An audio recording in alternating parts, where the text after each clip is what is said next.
Bom, tá gravando agora então. Boa tarde a todos. Sejam bem-vindos ao primeiro seminário do ciclo de seminários do Grupo de Fotônica de 2020. Hoje nós temos o prazer de receber a doutora Débora Milori, que ela é pesquisadora da Embrapa Instrumentação, coordenadora do Laboratório Nacional de Agrofotônica. Deixa eu só dizer algumas palavras a respeito desse nosso ciclo de seminários. Então, o grupo de fotônica do Mackenzie tem uma tradicional reunião todas as segundas-feiras para discutir o andamento da nossa pesquisa, tá? E como uma nova fase das nossas discussões, nós estamos recebendo palestrantes externos para participar das nossas reuniões e nos dar seminários de tópicos relevantes sobre fotônica, ótica e nanomateriais, né?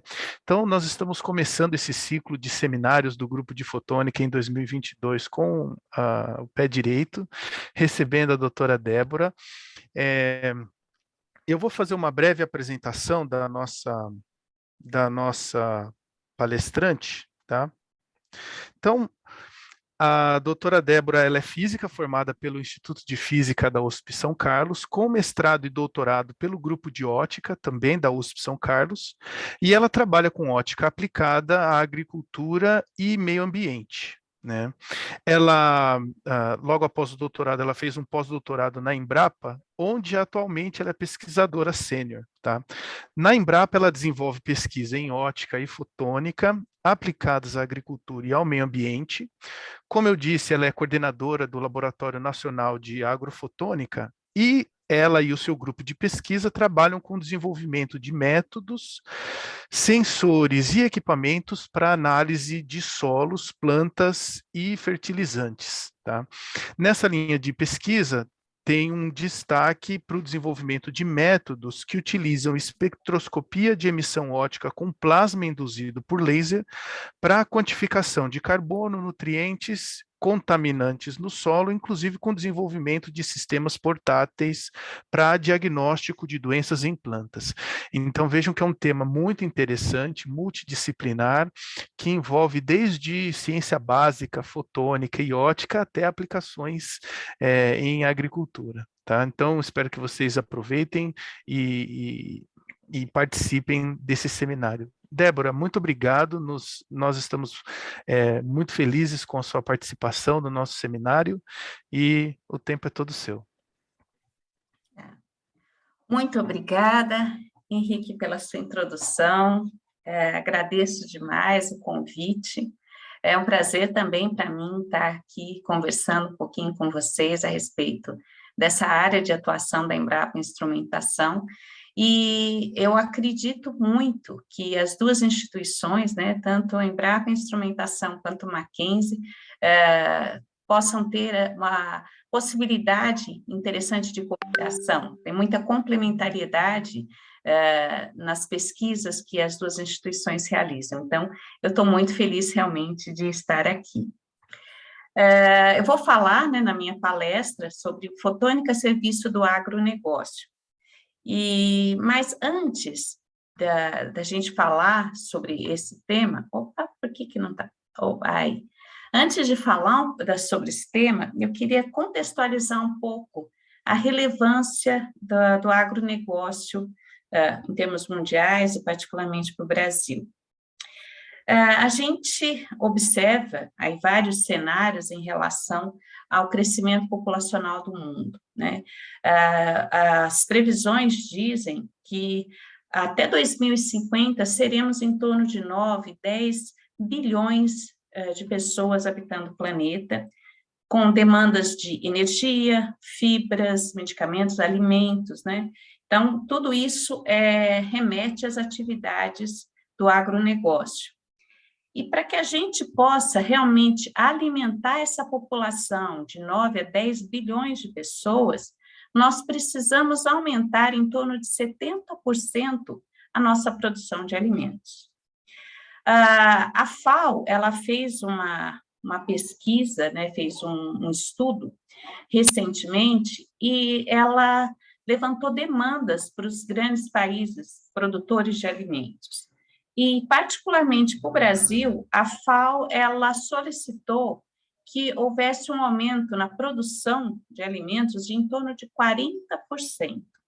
Isso em função não somente das questões de clima que o Brasil tem, né, que favorece a agricultura, a questão de disponibilidade de recursos naturais, mas também porque o Brasil possui tecnologia para essa produção em larga escala. Então, nós somos reconhecidos mundialmente como grandes players nessa área de produção de alimentos. Para o Brasil, né, é uma grande oportunidade, sem dúvida. Quando a gente olha a importância do agronegócio na economia brasileira, nós vemos assim que o Brasil ele é responsável, o agronegócio é responsável por 46% das exportações brasileiras. Em torno de 24% do PIB, ele vem de atividades relacionadas ao agronegócio. 37% dos empregos no Brasil eles estão sendo gerados pelo agronegócio. E quando a gente fala em agronegócio, não somente a indústria de insumos, fertilizantes, agroquímicos, a própria produção agrícola, como também a agroindústria, né? Então, isso envolve laticínios, sapatos, madeira, né? Então, tudo isso é toda essa cadeia que sustenta o agronegócio. E quando a gente olha, né, por exemplo, a produtividade de grãos e a produção, né, a gente observa que a produção de grãos no Brasil, ela tem uma correlação muito alta com a produtividade, e não tem uma correlação muito grande com a área, ou seja, nós temos aumentado a nossa produção de grãos através do aumento da produtividade, e não com aumento de área. Isso quer dizer tecnologia sendo colocada no agronegócio, né? Como a gente produz mais, que espécies, né, que variedades genéticas são mais produtoras, né, como resistir à seca. Então, tudo isso é tecnologia que tem por trás da agricultura. Olhando alguns números, né, quando a gente vê a colheita do ano 2019-2020, nós observamos que, naquela época, nós estávamos com um aumento de 8,9%. Na colheita de 2020, 2021, por vários fatores, né, nós tivemos uma retração grande e nós tivemos uma redução de 1,9%. Já no biênio 21-22, nós temos um aumento de 15% em relação ao ano anterior, né? E mais ou menos um aumento de 12% se a gente levar em conta a média do ano de 2019. Então, nós vemos que é uma atividade que está crescendo muito, né, por causa da incorporação de tecnologia. E é claro que a incorporação de tecnologia, ela vem de pesquisas, né, das universidades, dos centros de pesquisa, e a Embrapa, a Empresa Brasileira de Pesquisa Agropecuária, ela tem um protagonismo nessa área, né? Hoje, a Embrapa, ela é uma instituição que possui 42 unidades espalhadas por todo o país. São as unidades da Embrapa, elas estão divididas basicamente em 3 tipos. Nós temos unidades que são ecorregionais, né, que estudam um determinado bioma. Então, temos Amazônia Oriental, Embrapa Cerrados, Embrapa Pampas. Nós temos as unidades da Embrapa que são unidades de produtos. Então, nesse tipo, a gente pode citar Embrapa arroz e feijão, mandioca e fruticultura, Embrapa Café, né? E temos as unidades da Embrapa, que são temas mais básicos, né, que atendem a vários tipos de demanda, como, por exemplo, a antiga Embrapa Informática, que hoje é Embrapa Agricultura Digital, né, que está trabalhando mais na questão de desenvolvimento de softwares. Nós temos a Embrapa Recursos Genéticos, em Brasília.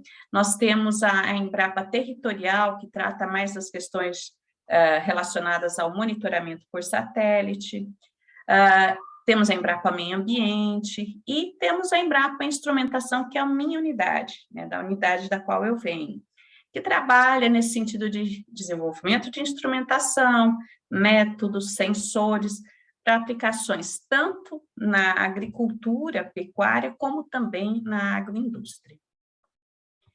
A Embrapa também tem uma preocupação muito forte com internacionalização. Nós temos um programa chamado LabEx, onde nós temos unidades virtuais no exterior, como, por exemplo, nós temos pesquisadores nos Estados Unidos, Inglaterra, França, Alemanha, que se estabelecem durante um período de 4 anos, prospectando oportunidades e também trazendo pesquisadores para trabalhar conosco nas diferentes demandas que nós temos, né?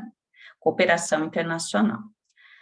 A Embrapa Instrumentação, ela fica em São Carlos. São Carlos é uma cidade do interior do estado de São Paulo, que fica em torno de 230, 220 quilômetros da capital.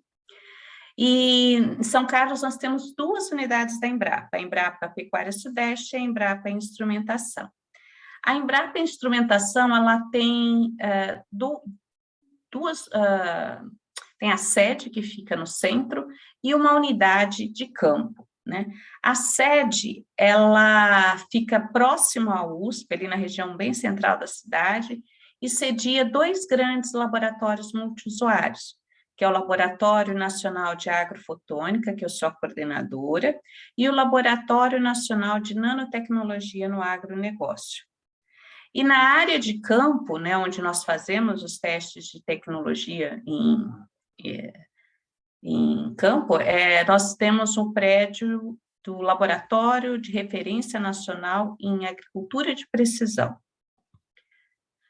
A nossa unidade, ela tem como meta, né, missão, o desenvolvimento de métodos, sensores, equipamentos para atender várias demandas da agricultura, como, por exemplo, diagnóstico precoce de doenças, a avaliação de estresse hídrico, tanto de plantas como no solo, fenotipagem de plantas, avaliar a parte de fertilidade dos solos, a qualidade de fertilizantes, né, contaminação de solos, qualidade de grãos, enfim, um grande número de demandas que nos chegam.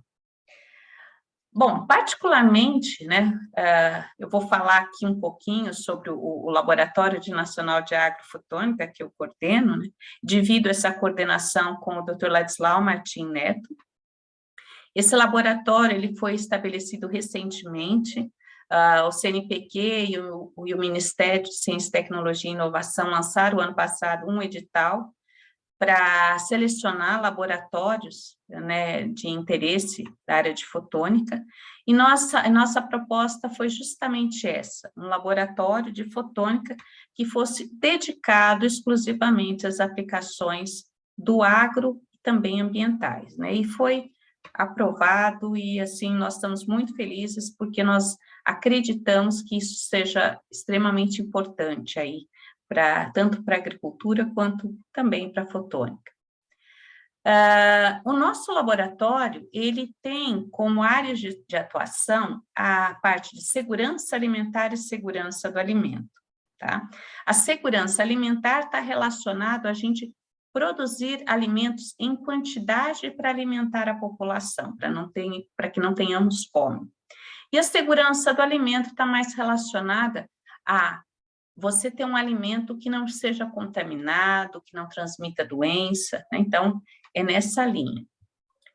E qual que é a justificativa da nossa proposta, né? É que a demanda por sensores e sistemas de monitoramento que permitam análises limpas, né? O que a gente fala limpa é que não tenha preparo químico, não gere resíduos, né? E que também seja de baixo custo para ser feito em escala, né? E em cada ponto da cadeia produtiva de alimentos. Então, o nosso laboratório, ele deve atuar tanto na análise de fertilizantes, de solo, de água, como também na parte da área agrícola, né, na fazenda, na linha de uma agricultura de precisão, como também na pós-colheita e na agroindústria, né? E a gente considera interessante a aplicação das técnicas fotônicas porque elas podem ser aplicadas tanto para a parte agroambiental quanto também a parte de qualidade dos alimentos, né? Por serem rápidas, né, e possibilitarem a aplicação em campo, né? E a gente pode fazer medidas em amostras in natura. E quais são os principais pontos que a gente considera que são importantes para estabelecimento desse Laboratório Nacional de Agrofotônica, né? É porque a gente acredita que é necessário se fortalecer essa área, né? Para formar também profissionais que possam trabalhar com essa tema, que existe uma multidisciplinaridade muito forte, né? Também fortalecer novas tecnologias, né, para o agro, né, fornecer o agro ele tem essa demanda, né, de novas tecnologias, e o agro, né, como eu disse antes, ela é uma área de extrema importância para a economia brasileira. E a ideia é também disseminar a potencialidade da fotônica em universidades, institutos de pesquisa, que é bem isso assim que eu estou fazendo aqui, mostrando, né, para vocês, né, o que a gente está fazendo lá e tentar atraí-los para novas parcerias, né. E também aproximar startups e empresas para trabalharem com esse tema, né. Então, essa acho que são os itens que eu acho que são relevantes para o estabelecimento desse laboratório. Aí, como eu já disse, né, a questão que nós trabalhamos qualidade de insumos, monitoramento, remediação ambiental e sequestro de carbono no solo, mapeamento de áreas agrícolas e agricultura de precisão, pós-colheita e agroindústria.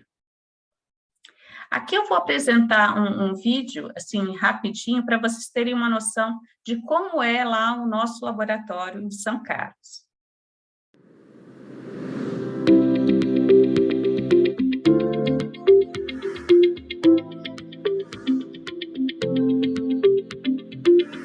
Olá, meu nome é Débora Milori, sou pesquisadora da Embrapa e coordenadora do Laboratório Nacional de Agrofotônica, o LANAF. Esse laboratório foi criado com o intuito de fortalecer a fotônica aplicada à agricultura, meio ambiente e à agroindústria, setores que são extremamente importantes para a economia do Brasil. Essa rede nacional de pesquisadores especializados com uma infraestrutura laboratorial diferenciada deve com certeza produzir inovações para o agronegócio. E falando nisso, a Embrapa, ela trabalha com essa área de fotônica aplicada à agricultura desde o final do século XX. E em 2003, de forma pioneira no país, inaugurou o primeiro laboratório de fotônica com aplicações exclusivamente no agro. E agora a nossa proposta é fortalecer essa área e expandir nacional e internacionalmente.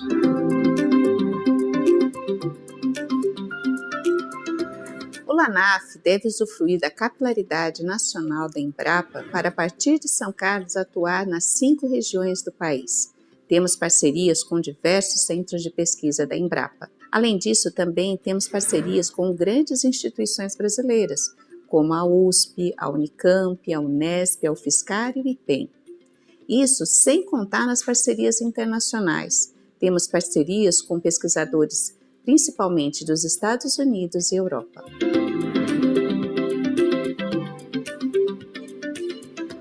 A equipe é integrada por pesquisadores de áreas diferentes do conhecimento e por profissionais de comunicação, negócios e administração, que atuarão diretamente no formato multiusuário.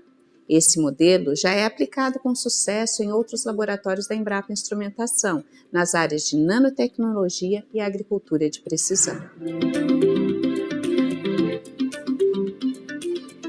A infraestrutura do LANAF permite o desenvolvimento de instrumentação fotônica através de diversas mesas óticas, assim como essa, lasers, espectrômetros, montagens e elementos óticos. Possui uma infraestrutura para realizar análises químicas, físicas, biológicas de materiais, muitas das quais não destrutivas, com técnicas espectroscópicas como LIBS, NIRS, Raman, fotoacústica e fluorescência. além de cromatografias, microscopias, ressonância magnética nuclear, ressonância paramagnética eletrônica, imagens e microtomografia. O sistema LabGES, já implementado na Embrapa Instrumentação, viabiliza a utilização de toda essa infraestrutura pelos parceiros no formato de multiusuários. Esse sistema também será utilizado na realização de diferentes cursos sobre fotônica aplicada à agricultura, agroindústria e ao meio ambiente.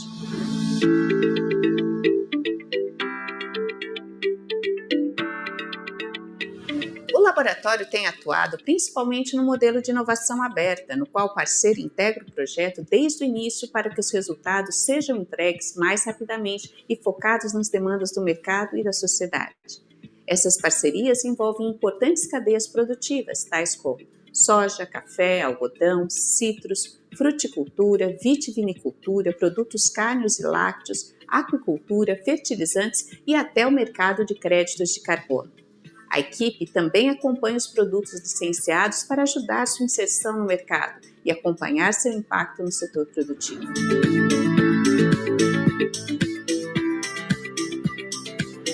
Muitos dos pesquisadores do LANAF atuam como orientadores em diversos programas de pós-graduação e contribuem para a formação de novos talentos na área de fotônica aplicada à agricultura e ao meio ambiente. Além da formação de novos cientistas de alto nível, muitos acabam sendo contratados pelas empresas parceiras, ou então geram spin-offs, e isso contribui para ampliar essa massa crítica no Brasil. O foco de pesquisa do LANAF é segurança alimentar e segurança do alimento brasileiro. Visamos o aumento de produtividade com sustentabilidade ambiental, alimentos saudáveis e livres de contaminantes para aumentar a confiança dos consumidores, bem como, no futuro próximo, selos de qualidade e abertura de novos mercados internacionais. Para tanto, teremos que formar profissionais para trabalhar no desenvolvimento de métodos, equipamentos e sensores que utilizem os dispositivos fotônicos dedicado a toda a cadeia produtiva. O nosso portfólio de projetos foi dividido em 5 grandes áreas de pesquisa: qualidade de insumos, monitoramento, remediação ambiental e sequestro de carbono no solo, mapeamento de áreas agrícolas e agricultura de precisão, pós-colheita e agroindústria. É importante ressaltar que, embora o LANAF tenha seus olhos no agro, ele também impacta fortemente a economia das cidades, por sua atuação na agroindústria e startups. Queremos um Brasil forte e acreditamos que a agrofotônica pode ajudar muito nesse processo.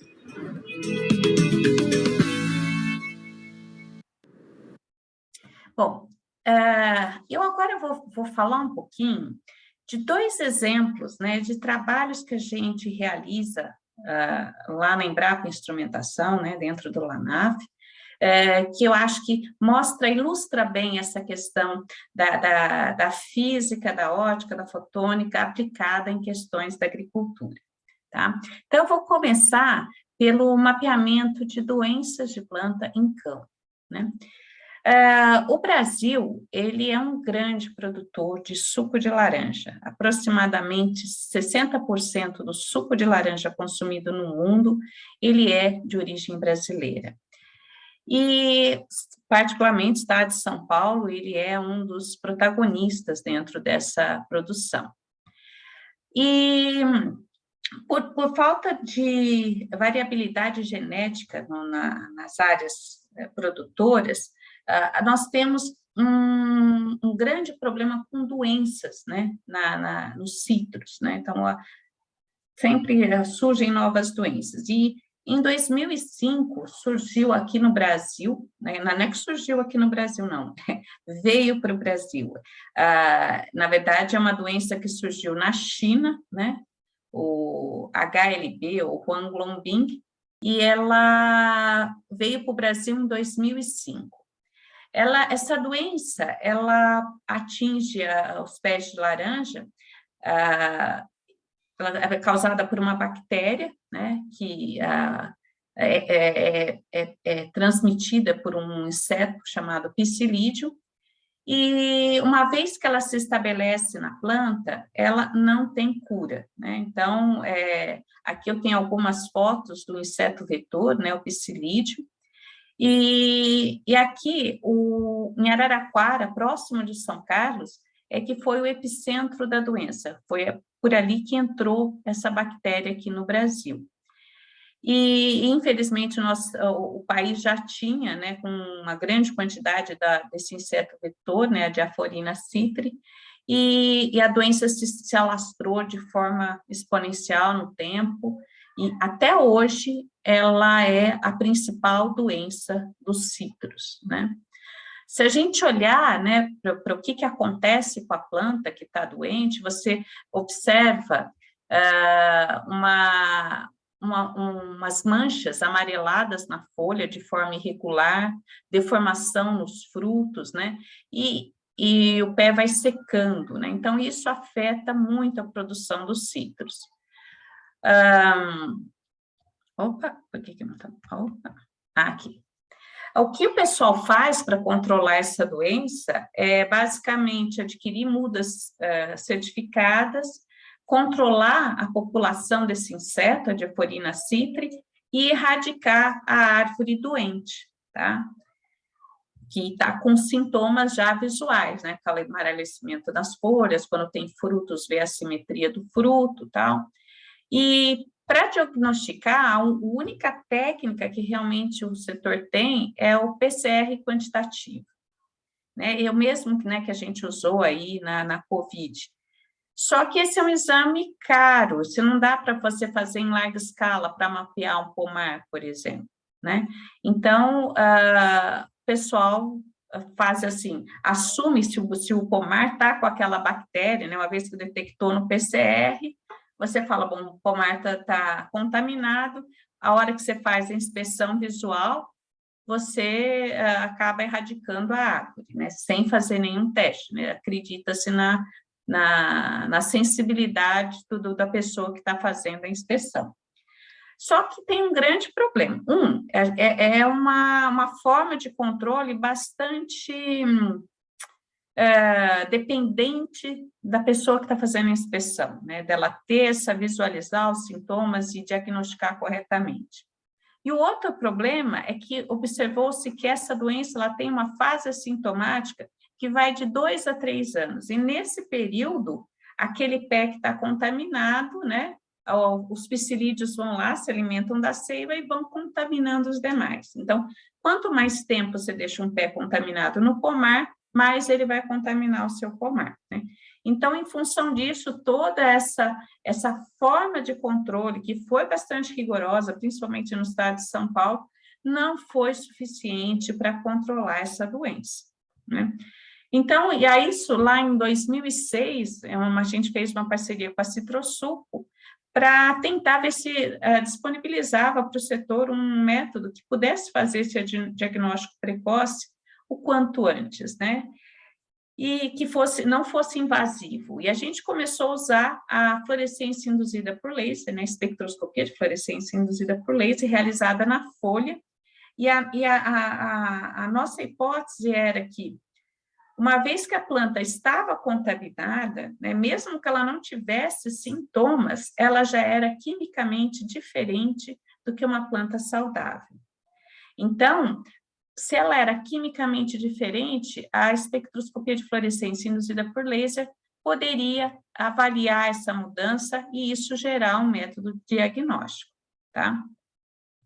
Então, nós desenvolvemos um sisteminha simples, né, com um laser e um espectrômetro simples para que pudesse levantar um espectro, e aí a gente usou ferramentas de inteligência artificial para ensinar o equipamento a reconhecer uma planta que estava doente, uma planta que estava assintomática, né, doente e assintomática, e uma planta saudável. E aí, nós temos aqui uma matriz de confusão, né, de um conjunto de dados, né. Nós temos que 87% das plantas saudáveis realmente eram reconhecidas como saudáveis, segundo o nosso equipamento. Nenhuma era considerada sintomática, e 13% eram consideradas assintomáticas. E isso a gente esperava que a gente fosse errar mais mesmo, né? Porque é onde poderia gerar maior confusão. 97% das folhas sintomáticas eram corretamente diagnosticadas como sintomáticas, e 3% eram diagnosticadas como assintomáticas. Então, era basicamente era doente também, então não podemos considerar isso um erro. Nas assintomáticas, 86% eram consideradas assintomáticas, 1% era considerada sintomática e 13% aí errava mesmo, né, eram consideradas saudáveis e ela estava assintomática. Então, se a gente considerar duas grandes classes aí, de saudável e doente, o equipamento acertava 91% das vezes, né? Então, isso foi um resultado muito legal dessa pesquisa.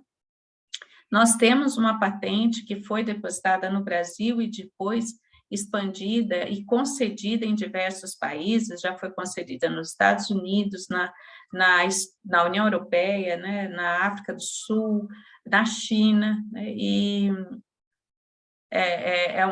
depois da patente nós fizemos várias publicações, né, a esse respeito, e esse trabalho ele fez parte da dissertação de mestrado de uma aluna minha chamada Niele, e ela recebeu um prêmio de melhor dissertação de mestrado dentro da USP, um prêmio da USP de teses, né, teses e dissertações. Então, foi uma alegria muito grande a gente participar desse prêmio e ter a nossa aluna lá saindo como uma das vencedoras. O segundo exemplo é o que eu vou falar, é sobre a aplicação de uma técnica espectroscópica já conhecida, chamada Laser Induced Breakdown Spectroscopy, que em português seria espectroscopia de fluorescência com plasma induzido por laser, tá? Essa técnica, ela também é utilizada pela NASA nas viagens interplanetárias, né? Agora, Perseverance, em Marte, ele está usando a técnica e usou no Curiosity também. E em conversa com um pesquisador da NASA, um dia perguntei para ele, né, ele veio dar uma palestra aqui na Embrapa Instrumentação, e eu falei assim, se a NASA ela sempre utilizava técnicas de ponta, né, técnicas assim, as mais avançadas, as mais recentes, nas suas missões espaciais, e ele me disse não. E eu fiquei curiosa, falei, não, ele falou, não, a gente usa as que são bem estabelecidas, né, que realmente tenham resultados seguros para que a gente possa ter segurança de investir o dinheiro numa missão espacial e não ter problema. Então, eu fiquei muito feliz com a resposta dele, né, porque é uma técnica que a gente aposta muito aí dentro dos nossos trabalhos na Embrapa Instrumentação. E, basicamente, o que é a técnica? Eu tenho um laser, né, que interage com a sua amostra, seja ela solo, planta, né, ela faz um processo de ablação, como a gente usa laser de nanosegundo, a gente tem também um período de aquecimento, de interação desse laser com o próprio plasma, né? Inicialmente, a gente tem uma emissão branca, né? Um contínuo, mas se a gente espera um pouquinho, né? Isso da faixa de algumas centenas de microsegundos, nós podemos ver nitidamente linhas de emissão atômica e iônica, né, de elementos que estavam na amostra e agora emitem no plasma, né? Então, se a gente tiver um sistema que a gente consiga ter esse controle temporal muito bem feito, a gente consegue medir esse espectro de emissão, né? Então, aqui, uma timeline do processo, né, com o laser, formação do plasma, decaimento, e aqui o período onde a gente abre a janela de aquisição para ver as linhas discretas de íons e átomos, né? Aqui, um exemplo de como é essa instrumentação de forma muito geral, né, um laser pulsado, focalizado sobre a amostra, um sistema de coleta de sinal desse plasma, e um espectrômetro de alta resolução, né, e uma ICCD. e um sistema que controla tanto o disparo do laser quanto a abertura da janela de aquisição, né? E um sistema para coleta de sinais dos dados. Então, o espectro típico é algo similar a isso, né? Onde a gente identifica as linhas de emissão, e baseado nessas linhas de emissão, a gente consegue levantar modelos de quantificação dos elementos nos materiais. Bom, quais são as vantagens e desvantagens dessa técnica, né? Ela é uma técnica muito rápida e o custo de análise por amostra é baixo, né? Então, isso é legal para medidas em larga escala, né? Como agricultura de precisão, ou então monitoramento ambiental. Eu posso fazer medidas elementares simultâneas, né? Então, dependendo das condições, né, e do tipo de amostra, eu posso medir qualquer elemento da tabela periódica simultaneamente, né? É uma técnica muito versátil, eu posso medir amostras em estado sólido, líquido, gasoso, eu não preciso de grandes preparos de amostra, né? Eu posso, né, que a gente faz no caso de solos, a gente trabalha com pastilhas de solo, pastilhas de planta, né? Sem a utilização de produtos químicos, né? Então, ela é ambientalmente amigável. Agora, é claro que quando a gente começa a trabalhar com uma amostra sem preparo, a gente vai ter grandes efeitos de matriz. É muito diferente eu trabalhar numa quantificação com solo e o mesmo elemento numa folha ou num fertilizante. Então, a gente tem que ter um trabalho, né, após a medida, né, de tratamento do sinal e de modelagem que é bastante complexo, né? E aí os limites de detecção, quando eu trabalho num sistema LIBS, assim, mais simples, como esse que eu mostrei aí no diagrama inicial, eu posso ter limites de detecção, assim, piores do que um ICP, né, uma absorção atômica. Então, a pesquisa sempre vai no sentido de desenvolver estratégias para que a gente possa melhorar os limites de detecção, né? E a gente precisa de um trabalho bem pesado aí na questão de tratamento de dados e modelagem. Eu posso usar a técnica de uma forma mais quantitativa ou qualitativa.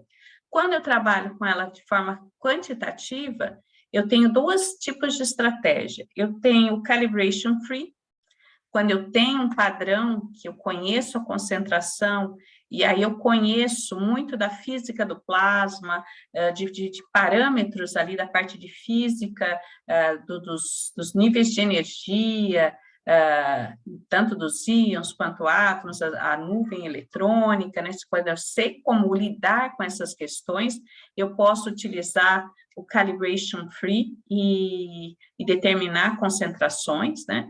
E posso também fazer uma compatibilização de matriz, que a gente chama, né? Que é através de uma técnica de referência, a gente levanta uma curva de calibração e aí a gente faz um modelo para quantificação. Agora, qual é o potencial para as aplicações na agricultura dessa técnica? Eu vou falar um pouquinho sobre nutrientes e contaminantes no solo, né? Aqui eu vou apresentar um trabalho de uma pós-doc, a Edilene, que atualmente é professora na Unesp em Araraquara, e ela utilizou LIBS, mais uma rede neural artificial, para quantificar simultaneamente todos esses elementos químicos aqui. Ela trabalhava com solos sob adição de lodo de esgoto, e aí a questão era saber se a gente conseguia quantificar esses elementos e se era possível utilizar essa técnica como uma técnica de avaliação de contaminação de solos, né? Então, a gente avaliou os limites de detecção e todos eles estavam dentro do que da possibilidade da gente utilizar essa ferramenta como técnica de análise, né? Então, foi um dado, assim, bastante importante aí em relação à utilização dessa técnica em solos. Nós também, além da parte de modelagem e tratamento de sinal, a gente trabalha muito com estratégias, né, experimentais para melhorar limites de detecção e sensibilidade da técnica, né? nós montamos lá na Embrapa instrumentação Libs duplo pulso, né? Então, você dá um pulso, um primeiro pulso, e na sequência você dá um segundo pulso, no sentido, às vezes, para aumentar a temperatura do plasma, ou para aumentar a densidade de elétrons, né? E essa técnica, ela é utilizada internacionalmente como uma estratégia de melhoria de limites de detecção aí da técnica. Aqui nós temos uma foto do nosso sistema, né, de duplo pulso, Libs duplo pulso, né, os nossos 2 lasers, aqui são lasers de neodymium-YAG, um deles a gente tem um dobrador de frequência para trabalhar em 532, o outro em 1064, nós temos um sistema de controle temporal, uma ICCD, um espectrômetro de alta resolução, aqui nós temos o porta-amostra, e esse é um exemplo típico de um espectro Libs no nosso sistema, né? Você vê assim, ele tem uma resolução muito interessante. E aí a gente também brinca com a geometria desse duplo pulso. A gente tem duplo pulso colinear, ortogonal, em ângulo, e tudo isso, dependendo do tipo de amostra, você consegue resultados mais interessantes e melhoria do sinal. Aqui, a gente tem aqui variação entre o interpulse delay, né, o tempo entre os 2 pulsos, né, mostrando como a alteração desse parâmetro pode gerar uma melhoria significativa do sinal. Nós publicamos, o ano passado, 2 reviews nessa área, né, recentemente a gente recebeu da Willy uma comunicação, né, que os artigos estavam sendo muito bem citados. Agora, a gente utilizar essa técnica, né, como análise elementar, é fantástico, né? Eu acho que já é um avanço incrível da gente ir trocando algumas técnicas de análise química por essa análise física, né? E é interessante. Só que quando a gente tem a informação multielementar, né, da amostra, às vezes a gente pode utilizar essa informação total do espectro para produzir outros modelos que podem ser muito interessantes, porque podem ser atribuídos a coisas mais complexas, né? Então, por exemplo, aqui, eu vou mostrar algumas análises que nós fizemos para solos. Nós utilizamos o Libs para determinar a textura de solos. Aí você vai me perguntar, poxa, mas textura, né, está relacionado com tamanho de partícula, né? Areia, silt, argila, né? E como é que a gente vai usar uma ferramenta de análise química para fazer essa estimativa? O que a gente fez é usar a inteligência artificial e ensinar para o sistema o que é um solo com um determinado tanto de areia, de argila, de silt, né? E usar isso, né, como um modelo para quantificação, né? Então, aqui a gente tem 2 modelos, né, com 2 estratégias diferentes, e mostrando para vocês a determinação, né, dessa textura de solo. Agora, o que é importante ressaltar é que o método tradicional, né, que a gente tem atualmente válido para determinação de textura de solos, é um método que demora 5 dias, né? Ele vai por decantação, né? É isso que está sendo usado nos laboratórios de determinação. E quando a gente faz essa determinação com Libs, essa medida vem como consequência, né, das determinações de carbono e multielementares. Então, em alguns segundos, você determina a textura de solos. E usando um raciocínio similar, nós fizemos para determinação de pH de solos, tá? Um modelo aqui para determinação de pH. E basicamente, da parte de modelos, seria isso. E com a experiência que a gente tinha desenvolvido aí todos esses anos, aí com a parte de instrumentação Libs, nós também começamos a desenvolver sistemas Libs portáteis. Em 2014, nós apresentamos um robozinho, né, esse que a gente chamou de Miran 1, né, que tinha uma plataforma para a decolagem de drones também, para fazer inspeção de plantações em campo, e ele tinha um sistema Libs embarcado para análise de solos, né.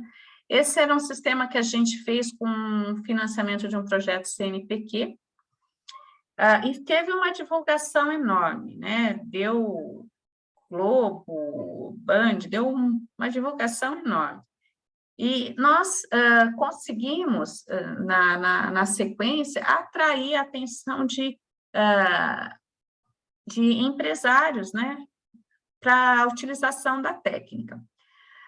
Esse projeto, em 2014, ele estava iniciando, e mais recentemente a gente fez a versão 2, né, do robô Miran, que foi apresentada em 2019 no Ciagro 2019. Então, aqui eu vou mostrar parte desse desenvolvimento aí, da versão 2 do Miran, que é uma parceria com a Escola de Engenharia da USP de São Carlos, né, financiada pelo CNPq, e essa é uma imagem do nosso novo robô Miran, que tem o sistema Libs embarcado, né. Então, esse é um vídeo de divulgação, a gente mostrava, né, que o desafio é tirar essa técnica aqui da mesa do laboratório e levar para o campo para fazer essas análises em campo, né. Então, aí aqui o projeto, né, como a gente fez o projeto para uma cultura de soja, tá, que era a cultura de interesse ali, prevista dentro do projeto.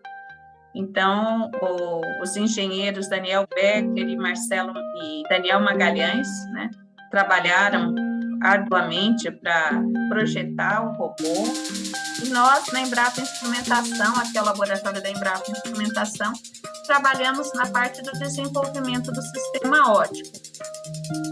Aqui era um sistema que tinha um desafio adicional, porque era a distância, né? Então, o plasma era produzido a 80 centímetros, né? E aí, então, tinha a coleta dos dados à distância, então, tinha um desafio considerável aí da gente coletar esse sinal a 80 centímetros do nosso robô. Mas era isso que a gente tinha que fazer para entrar na cultura da soja. E aqui é o nosso robô andando na nossa área experimental, lá no LANAP, e vencendo os desafios aí de passar por buracos.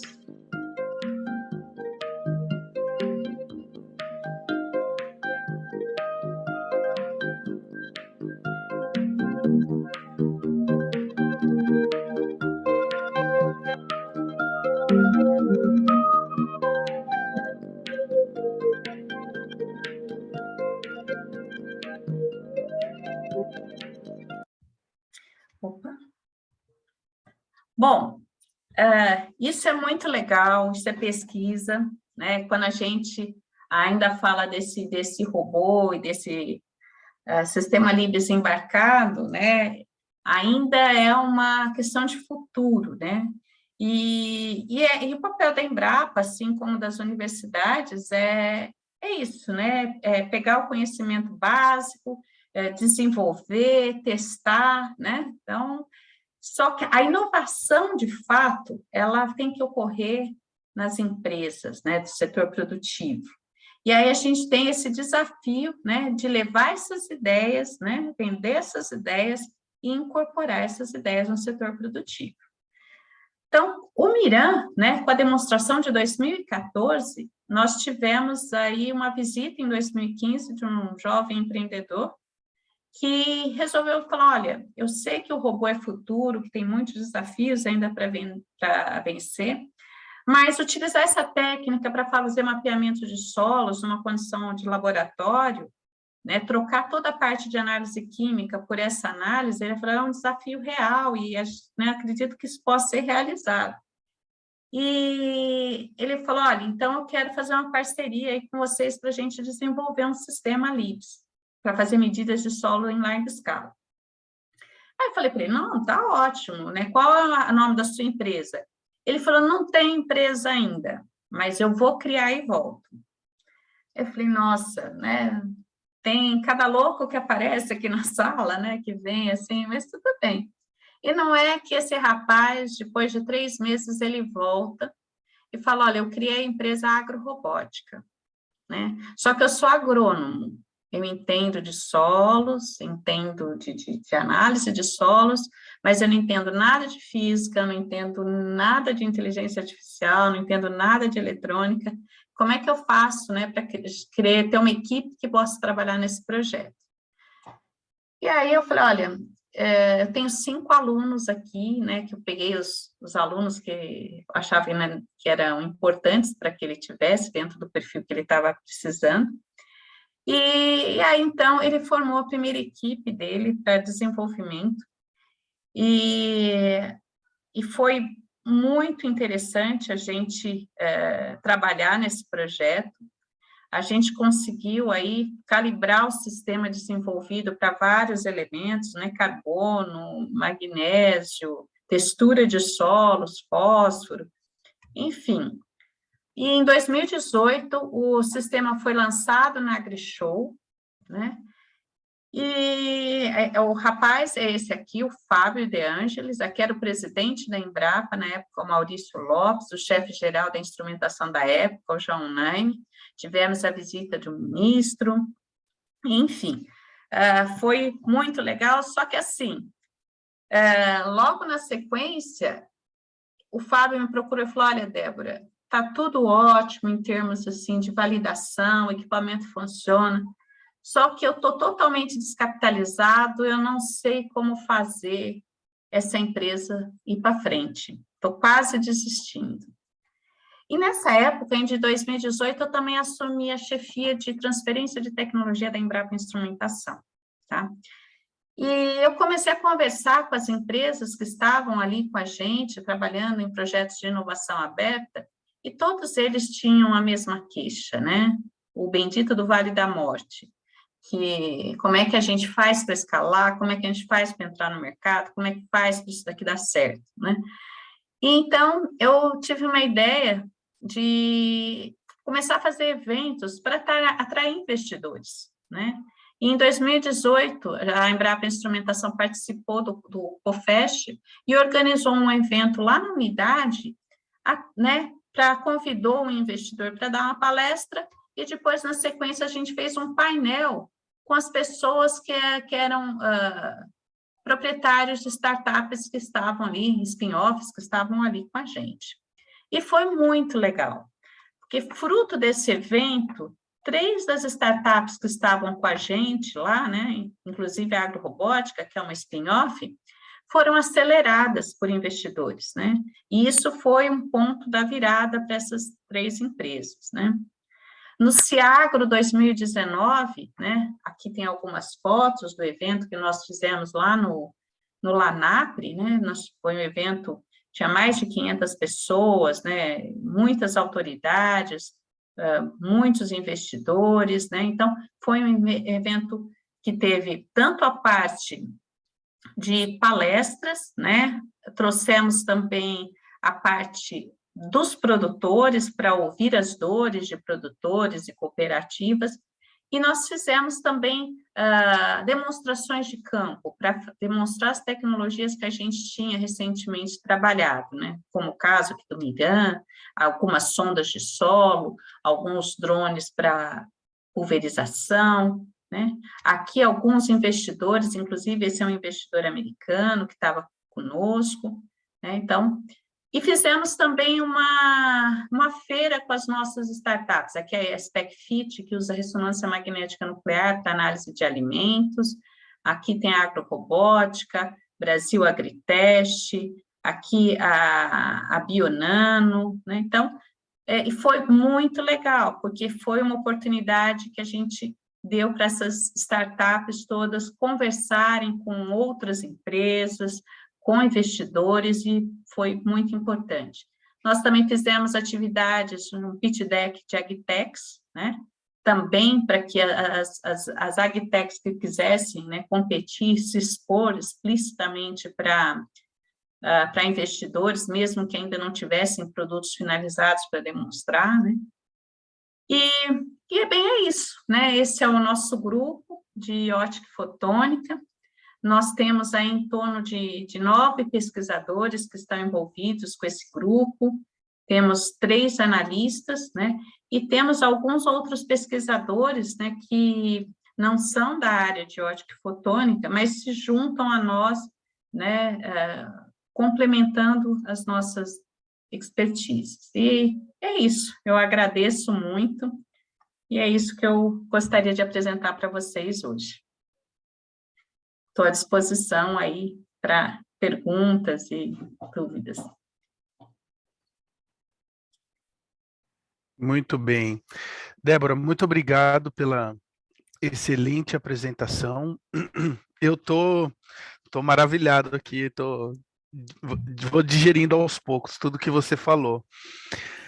Podemos começar com... Temos algumas perguntas aqui já, 2 perguntas da professora Cecília, né? Vamos começar por elas. Eu tenho mais 2 ou 3 aqui e depois eu falo. Lúcia, se tiver pergunta também. Eu vou parar o compartilhamento aqui para eu poder vê-los, porque eu não conseguia ver ninguém aqui durante a apresentação. Então... Tá legal. Bom, começar primeiramente o comentário da Cecília, Embrapa Orgulho do Brasil, muito bem. Obrigada. E a Cecília pergunta, a professora Cecília pergunta, bom, Débora, parabéns pelo excelente trabalho desenvolvido pelo time da Embrapa. Em relação ao sistema LIFS, é LIFS ou é... É o LIF, tem o LIFES, que a gente o LIFES. usa. Isso, tá. Que a gente usou para o diagnóstico de doenças no campo, exato, né?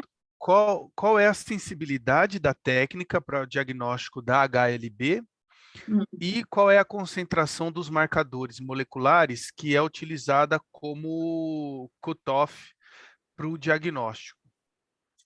Então, nós não utilizamos marcadores moleculares, assim, você fala colocar algum marcador específico, para a gente, é o que eu falei, a gente utilizou a técnica de fluorescência induzida por laser, mais inteligência artificial, para ensinar o equipamento, né, o que era um perfil típico de uma folha saudável, o perfil típico de uma folha assintomática, né, doente, mas assintomática, e qual era o perfil típico de uma folha doente, né? E, nesse sentido, da sensibilidade, nós conseguimos detectar a doença, né, até 6 meses antes de aparecer qualquer sintoma no campo, né?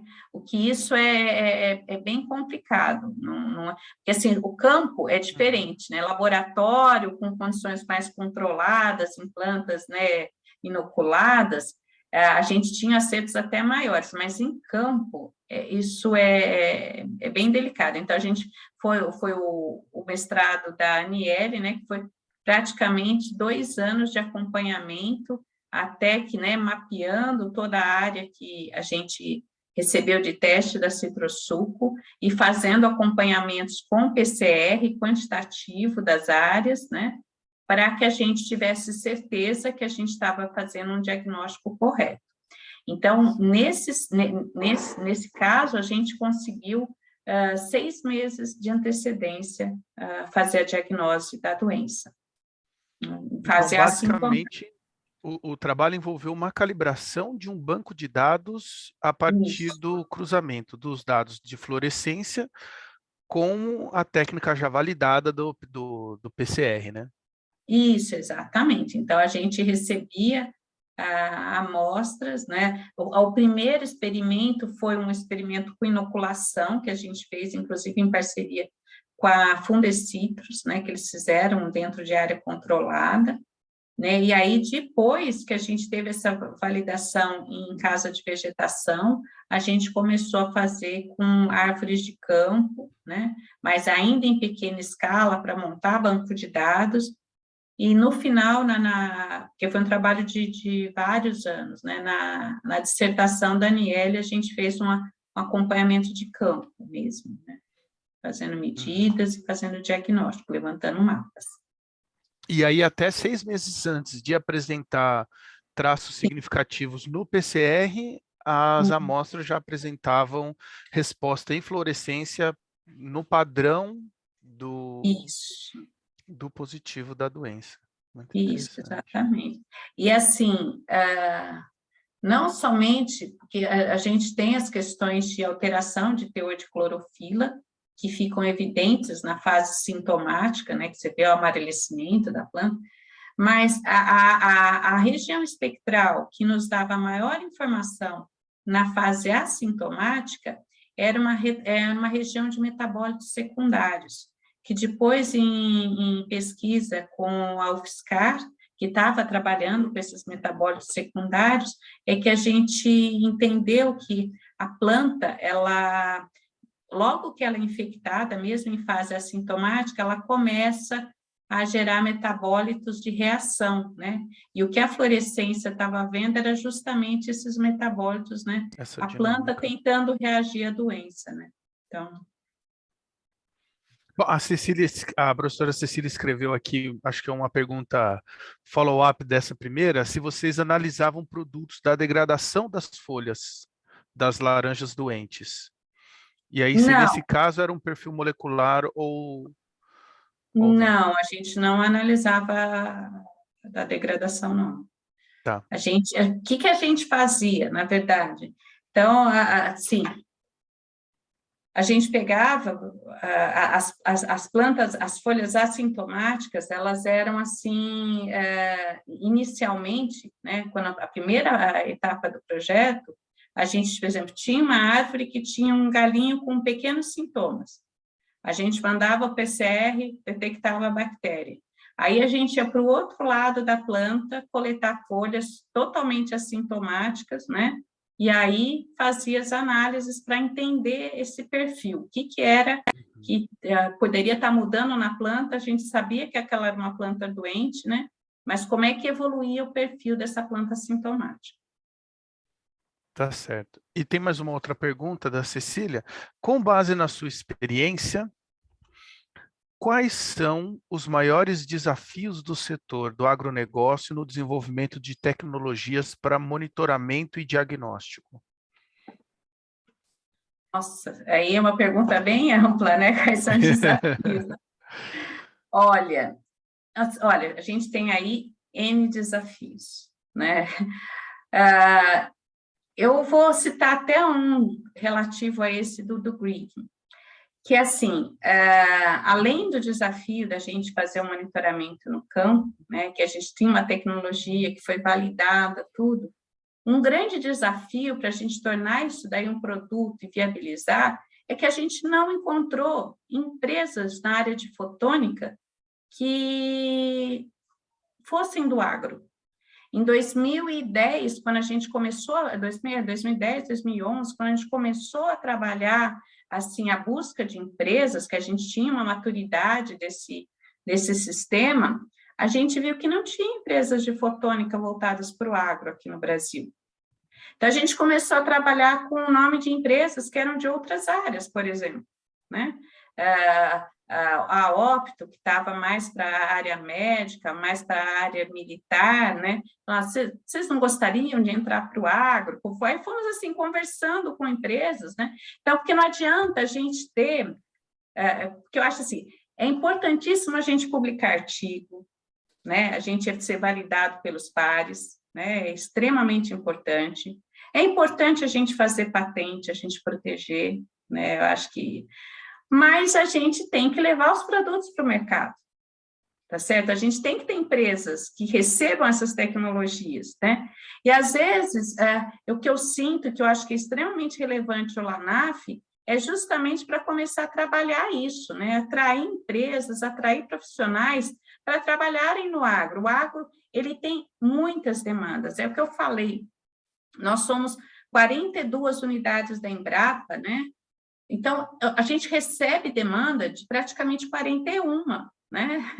Então, um monte de gente, olha, a gente está com problema na produção de uva, a gente está com problema na produção de gado, a gente está com problema na produção de cacau. É muita demanda, que às vezes a gente até fala, poxa, isso daqui talvez resolvesse, talvez, se quiser a gente nem tem braço para abraçar todas essas demandas que a gente recebe. A gente precisa aumentar o interesse da comunidade científica nessa área, precisa aumentar o interesse de empresas para trabalhar nessa área. O agronegócio, ele tem produtores que são extremamente abertos para a tecnologia, né? Eles são ávidos para isso.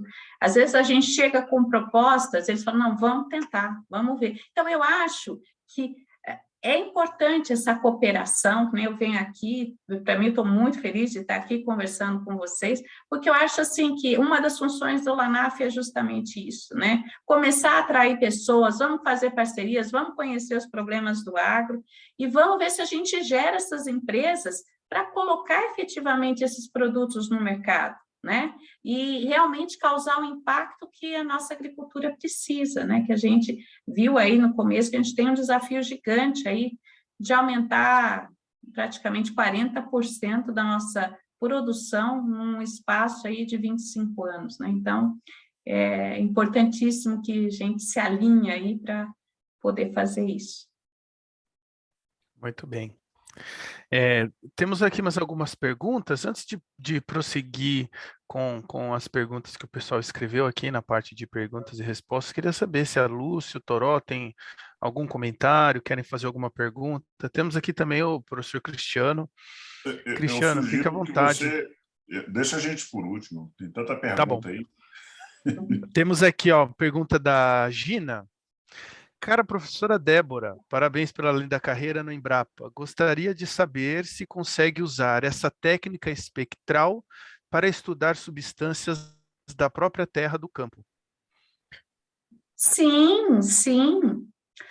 Veja bem, essa startup, né, essa spin-off ali da instrumentação chamada agrorobótica, hoje ela é uma empresa, né, que está no mercado e está fazendo mapeamento de solos. Então, os produtores vão encontrar, eles trabalham no formato de serviço, né? Então, eles montaram 2 equipamentos livres para medidas de solo em larga escala e eles entregam para o produtor mapas, né? Mapa de carbono, mapa de fósforo, mapa de potássio, magnésio, cálcio, né? Textura, pH, né? Então, eles analisam diversos parâmetros aí dos solos, né? Então, isso está relacionado com fertilidade, a gente tem aí, chegando assim, de certa forma intensa aí, depois das COPs aí, da parte de mudanças climáticas, a questão de mercado de créditos de carbono, né? E a grande sacada aí agora é realmente você levar a contribuição de incorporação de carbono no solo, né? O solo é o 3º maior pool de carbono que nós temos no planeta.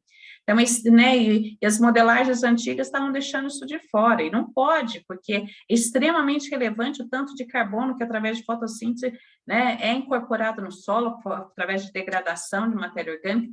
Então, como é que é esse estoque de carbono? Eu preciso de ferramentas que façam essa medida com certa agilidade, com baixo custo, para que a gente possa efetivamente entrar no mercado de carbono e pagar os agricultores por esse serviço ambiental, quer dizer, o agricultor que faz um manejo conservacionista, que incorpora bem carbono no solo, então, ele deve receber por esse serviço, né? Então, esse mercado de crédito de carbono, ele deve vir aí com força nos próximos anos, né? E essa ferramenta aí, ela já está disponível no mercado para trabalhar com isso também. Já temos modelos de quantificação de carbono, usando essa técnica.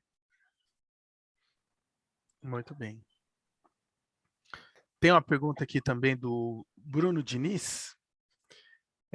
No caso das análises de solo, qual o nível de confiança para as análises de macronutrientes, micronutrientes e textura? Então, aí a gente tem cada elemento químico, a gente tem que olhar como é esse parâmetro ali na calibração. Eu posso te responder para carbono nos solos, né? Eu tenho carbono no solo, né? Só para vocês terem uma ideia, em geral, em média, eu tenho de 1 a 5%, 6% de carbono, né? E a ferramenta que a gente usa como referência, que é o analisador elementar CHN, que faz uma medida através de combustão, ele tem uma confiança aí de 0,3% na determinação da medida, né, na acurácia dessa medida.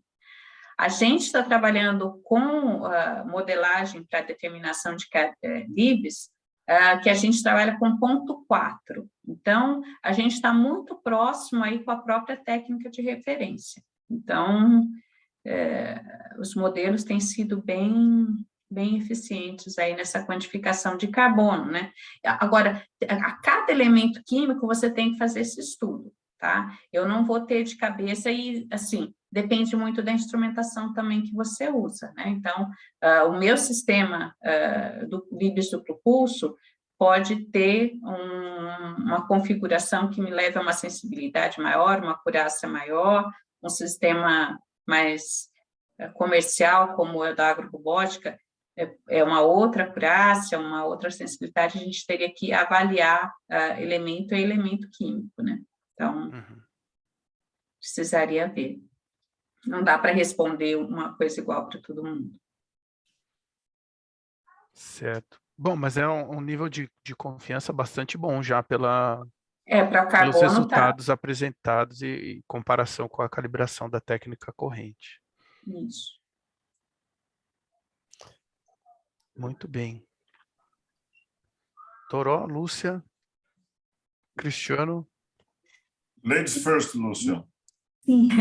Bom, primeiro eu queria agradecer aí a apresentação, a disponibilidade e assim, fantástica apresentação, parabéns pelo trabalho.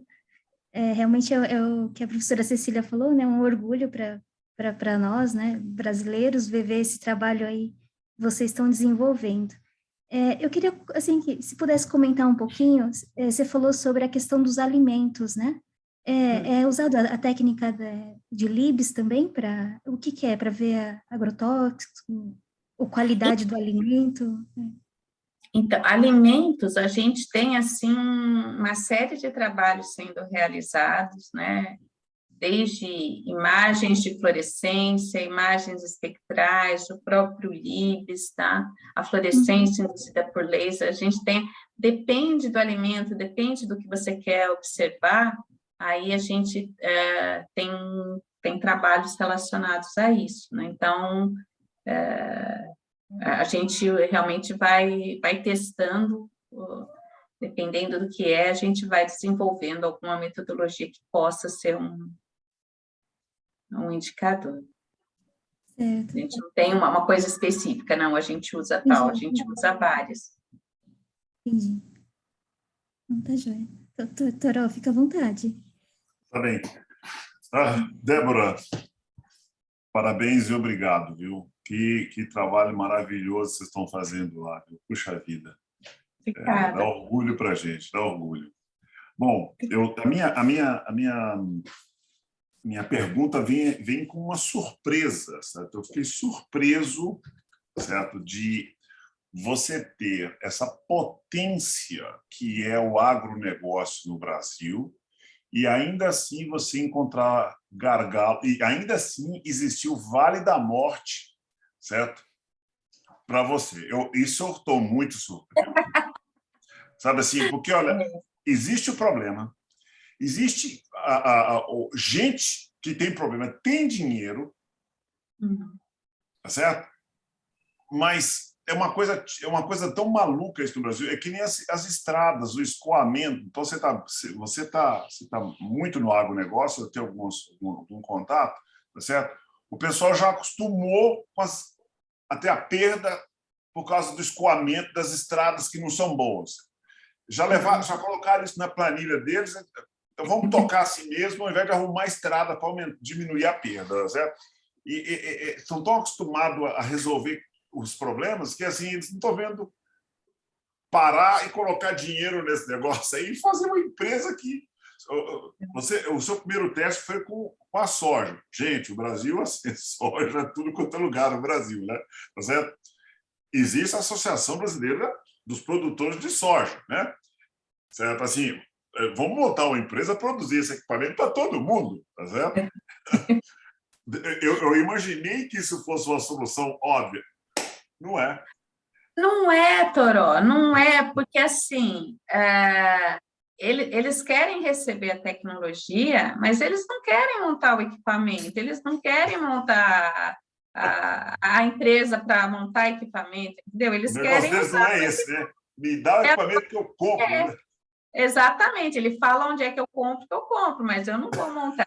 Por isso que eu achei muito legal esse movimento quando veio a questão de startups. Eu achei muito legal, porque daí você começa assim a ver, porque assim, eu comecei a trabalhar na Embrapa com grandes empresas, sabe? E quando a gente começa a trabalhar com grandes empresas, quando você vai falar assim, olha, tem essa tecnologia que serve essa demanda aqui. Mas não é o foco da empresa, né? Quer dizer, aquilo lá é uma coisinha ali, será que vale a pena? Quer dizer, ficava sempre à margem, né? As startups, o pessoal vem com aquele sangue nos olhos, 0-1, né? Ou dá certo esse equipamento, ou dá certo essa tecnologia, ou não deu, né? Eu não sei. Então, eles vão com muito mais energia, né? Isso é muito legal, porque realmente as pessoas se dedicam e querem fazer dar certo. E aí, o que a gente viu, por exemplo, no Ciagro 2014, nós temos aqui na Embrapa Instrumentação um grande pesquisador chamado Silvio Crestano. Ele foi presidente da Embrapa. E ele organizou, ele era o chair, eu era co-chair do Ciagro 2014. E ele deu uma sacada muito legal, que foi assim, porque o Ciagro nosso, que era esse simpósio de instrumentação agropecuária, era sempre muito num molde meio acadêmico, né? Eram alunos, professores, cientistas de áreas de pesquisa, tal, que iam lá, davam palestra, tocavam experiência. O Silvio Cristano falou assim, não, vamos fazer um evento diferente. Ciência, inovação e mercado, né? Vamos trazer para cá empresas, né, que possam aqui cooperar conosco. E isso foi muito legal, porque foi quando a gente fez a demonstração do Mirão 1, né, que na sequência veio a parceria com a agrorobótica, foi ótimo. Só que com a experiência da agrorobótica, a gente falou assim, não basta. Se a gente não trouxer junto cooperativas e investidores, não tem como, né? A gente tem que ter gente que bote dinheiro e fala, isso funciona, mas precisa escala. Então, vamos botar dinheiro para isso funcionar. Então, no Ciagro 2019, nós trouxemos muita gente de cooperativa, muito investidor, para poder dar esse gás, né? Porque, às vezes, a gente tem os alunos, ou então esses parceiros, que têm ideias muito legais, é fantástico. Só que eles não têm grana para escalar aquilo, entendeu? Então, você precisa ter o aporte financeiro do investidor, do cara que realmente quer. Então, a gente foi começando a entender esse quebra-cabeça, sabe? Que não adianta só ter boas ideias, publicar o artigo, fazer a patente. Tudo isso é importante, não estou dizendo que não é. Isso é extremamente importante, mas não é só. O que eu vejo é o seguinte, Débora, o pessoal do agro, por exemplo, tem grandes fornecedores de máquinas para eles, e as máquinas não são baratas. Tá? John Deere, lá o cara fala, eu quero um trator, um negócio, custa 5 milhões, tá bom, eu quero 5, tá certo? Mas ele não quer ter problema com aquilo. A preocupação dele é a safra. Exato. Todo ano é safra. Certo? Exato. Quero comprar uma solução pronta. Tá certo? Exatamente. E exatamente. aí precisava de ter um mercado local para investir nisso, para vender para eles. A gente tem que entender aonde que está o problema. Né? O problema, na minha visão, o problema está em que a preocupação dele é a safra que tem que entregar e o valor da soja lá na Bolsa de Chicago, é isso que está interessando para ele. Tá certo? Ele não quer gastar tempo com outra coisa. Então, a solução tem que chegar pronta para ele. Tem que chegar pronta. E, às vezes, né, assim, você percebe que a solução Às vezes pode parecer cara, mas dá um impacto violento. A gente tem uma empresa aqui na Embrapa Instrumentação que trabalha com ressonância magnética nuclear. E ela faz análise de teor de óleo em palma, né? E eles foram primeiro no Brasil e também é uma das lideranças aí mundiais na produção de equipamentos de ressonância magnética nuclear de baixo campo, né? Que é factível de ser usado em pequenos laboratórios, né? E aí eles começaram a vender para essas plantas de produção de óleo de palma, né? E eles começaram a acompanhar o processo, né, da produção em vários pontos dali da cadeia. Resultado, o equipamento custa na faixa de R$500 mil, certo? Mas eles, em 2 meses de acompanhamento ali do sistema, eles pagaram o equipamento. Então, isso daqui é aqui. A empresa hoje, né? Veja, essa é uma que foi acelerada, né? A empresa hoje vende para 21 países, entendeu? Mas precisou ser acelerada, ela também teve Vale da Morte, porque o equipamento custava R$500 mil e eles não conseguiam se inserir no mercado, eles estavam assim. Agora, outra coisa que eu acho que é importante, o investidor bom, que eu acho, não é aquele cara que põe só o dinheiro, fala, te dou 2 milhões, aí segue. É o cara que também te dá a consultoria de como estabelecer a empresa. Parceiro. O parceiro, ele realmente... Então, ele vai lá e fala assim, não, nós vamos ter uma estratégia assim, assim, assado. E às vezes, porque assim, eu noto que nem, teve uma outra startup que ele é de um ex-aluno da física, né? E o cara é muito bom, tanto na instrumentação, tanto no software, o cara é muito legal, tem um produto 10, tá certo? Mas ele era assim, medroso, ele não era empresário. Eu lembro que quando a gente começou a fazer a divulgação, e aí começou, o produto dele custava na faixa de R$30 mil, né? E a gente começou a fazer a divulgação, lançar o produto, né? E veio uma encomenda de 10 produtos, né? Ele falou assim, Débora, isso daí eu vou ter que ter R$200 mil, sei lá, para poder investir e fazer esses 10 produtos. Eu não tenho, eu não vou fazer isso, não. Entendeu? Vai morrendo de medo, né? Quando vi a questão do investidor, mudou a cabeça de como vamos fazer isso acontecer, né? Então, isso é que eu acho que é legal, sabe? Vem a mudança de mentalidade, sai aquele aluno de bancada que está ali, que sabe fazer ciência, que sabe fazer tecnologia, mas ainda está aprendendo a fazer negócio, entendeu? Entendi. Então, acho que isso que é importante.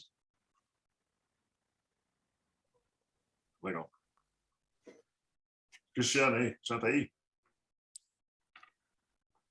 Estou sim. É bom, eu queria... boa tarde, Débora, eu queria agradecer também pela sua palestra excelente. Eu visitei virtualmente, né, o laboratório de vocês naquele workshop do Cisfóton. Que legal. Achei muito interessante. E foi ótimo receber você aqui para o seminário.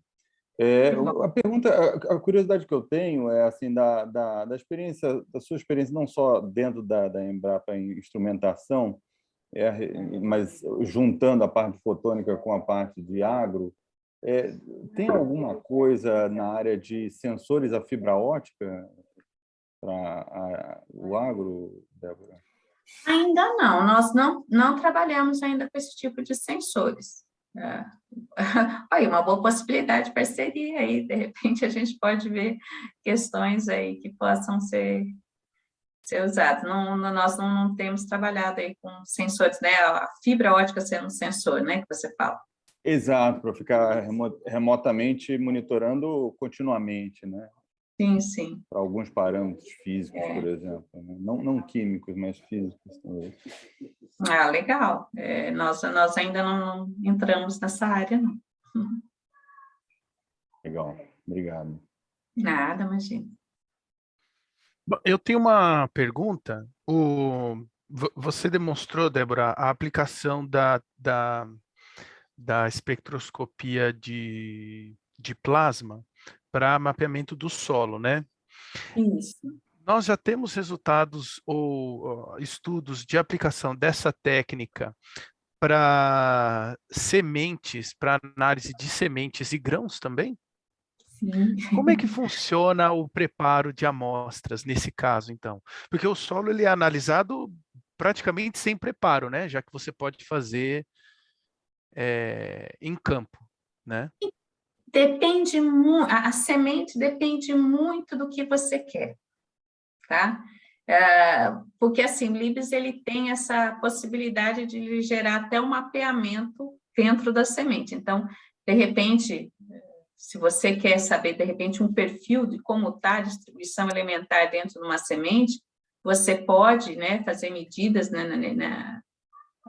nessa parte, né? Você fatia a semente e vai mapeando, você pode fazer isso.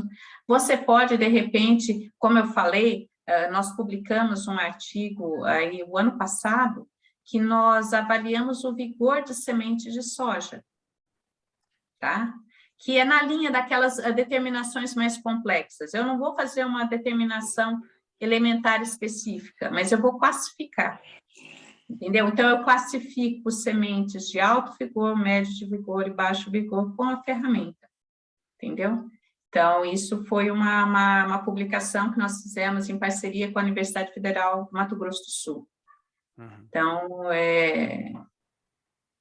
então, a gente tem feito, a gente trabalha com fertilizantes, a gente trabalha com sementes, a gente trabalha com sedimentos, solos, folhas, frutas,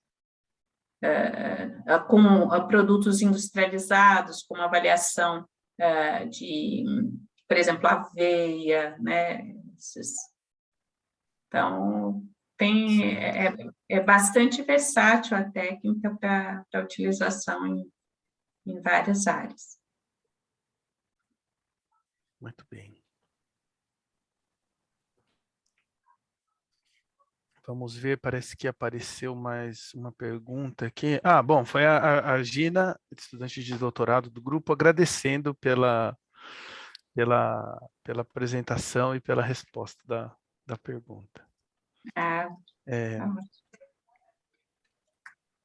Bom, se mais alguma pergunta? Lúcia, Toró, Cristiano, estamos chegando aqui por volta. Um comentário, tem uma pergunta. Débora, qual é o tamanho da comunidade brasileira e que trabalha com fotônica, certo, no agronegócio?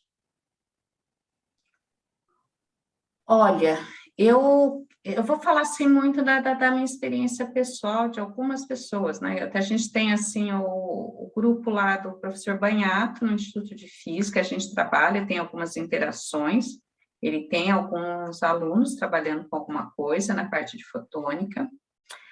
A gente tem na parte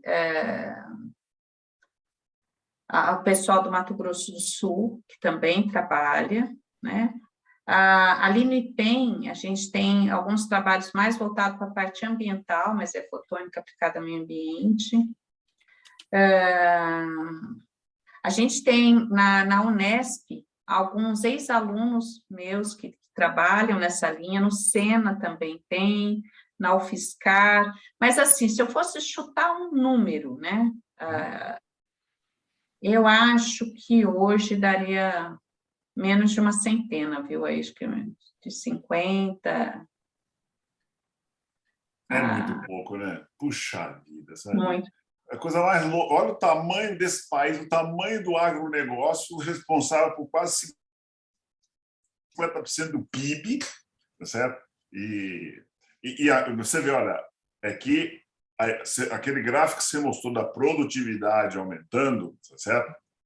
Graças ao aumento da eficiência e não a produção aumentando, né?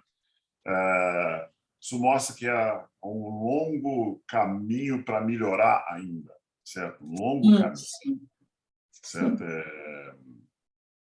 Bom, eu acho que tem oportunidades enormes aí no Brasil. Eu acho que o Brasil poderia ganhar muito mais com o agro, né? Que acho que aquela questão, né, de selos de qualidade, selos regionais. A gente vê tantos países aí, né, que é vinho de tal região, queijo de tal região, né? Então, a gente teria que ter coisas assim desse gênero também. Então, eu acho que o universo aí do agro, né, do agronegócio, ele precisa muito ser explorado, né? E tem campo para todo mundo, né? Eu acho que isso que é legal. Eu acho que eu gostaria muito, como coordenadora do Laboratório Nacional de Agrofotônica, de realmente começar a ter impacto no aumento do interesse das pessoas pela área, né? De trazer mais pessoas para o agronegócio, de trazer mais, que nem o Cristiano disse aí, novas tecnologias que a gente não está investigando e poderiam ser utilizadas, né? Então, o que mais que a gente poderia ter, né? Então, eu gostaria muito, sabe, Toró, de aumentar essa rede trabalhando no agro. Entendi. Eu faço votos para que isso realmente cresça, sabe? O principal problema que eu vejo, né, você forma as pessoas, mas a gente não tem empresas, a parte industrial para empregá-las. Então, por isso que vai represando e não deixa crescer. Se a gente constrói um parque tecnológico, não tecnológico, industrial, que demanda desse tipo de qualificação profissional, aí a coisa anda. Exatamente. O que eu fiquei muito feliz quando a gente começou a trabalhar com essas startups é justamente isso, a gente formar pessoas e as pessoas começarem a trabalhar nessas empresas, né? A agrorobótica já me levou uns 8 alunos, e eu estou muito feliz. Já vai ter que falar, né? Então, hoje a agrorobótica tem 30 funcionários, né? Entendeu? Então, Maravilha. é uma empresa que, com 30 funcionários, de 8 vieram lá, foram orientados, ex-orientados nossos lá. Então, eu fico muito feliz. A Brasil Agriteste tem 2, né? A FIT tem 1. Então, a Aquanativa também tem 1. Então, todas as empresas a gente vai encaixando, Então, é legal, porque você vê que esses profissionais, eles acabam, né, se formando, né? E tendo uma perspectiva, porque a gente, né, da Embrapa, eu acho que as outras universidades públicas também estão com esse mesmo problema, a gente não contrata há 8 anos, né, que a gente não tem um concurso. Então, se os alunos, se essas pessoas que a gente estava formando fossem depender de concurso público, por Deus, não iam estar empregados. Então, eu acho que isso abre um leque, abre uma oportunidade muito legal. É claro que eu tenho ex-alunos, né, em várias universidades, né, que se consegue ótimo, maravilhoso, mas a gente não pode ter só essa alternativa, é só você vai para o meio acadêmico. Você tem que ter a oportunidade de também ir para a iniciativa privada, né? Uhum. Legal. Muitíssimo obrigado. Sucesso para você. Eu estou muito feliz aí por ter vindo aqui, agradeço demais o convite, né? E faço votos que a gente continue aí mantendo contato, né? Possa recebê-los aqui no Embrapa Instrumentação, né? O Henrique também já me convidou para fazer uma visita a vocês, terá um prazer, e é isso. Tá bem. Bom, Débora, agradeço novamente a sua participação no nosso seminário, fantástico seminário, um tema muito interessante, com muitas camadas para a gente aprender e participar dessa discussão. Então, muito obrigado e espero que a gente também continue esse contato, que nos encontremos em breve, ou aqui no Mackenzie ou na Embrapa, tá bem? E é isso aí, muito obrigado. Certo, tchau, gente, obrigada. Obrigado, Débora, muito obrigado. Tchau. Tchau, tchau, boa tarde a todos. Obrigada. E até semana que vem. Tchau, tchau.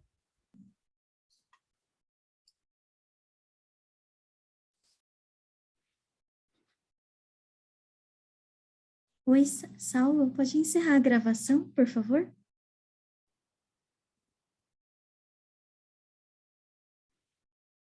Será que o Saulo está aí, ou Henrique? Posso encerrar a gravação aqui? Por favor, Saulo. Pode encerrar, obrigada.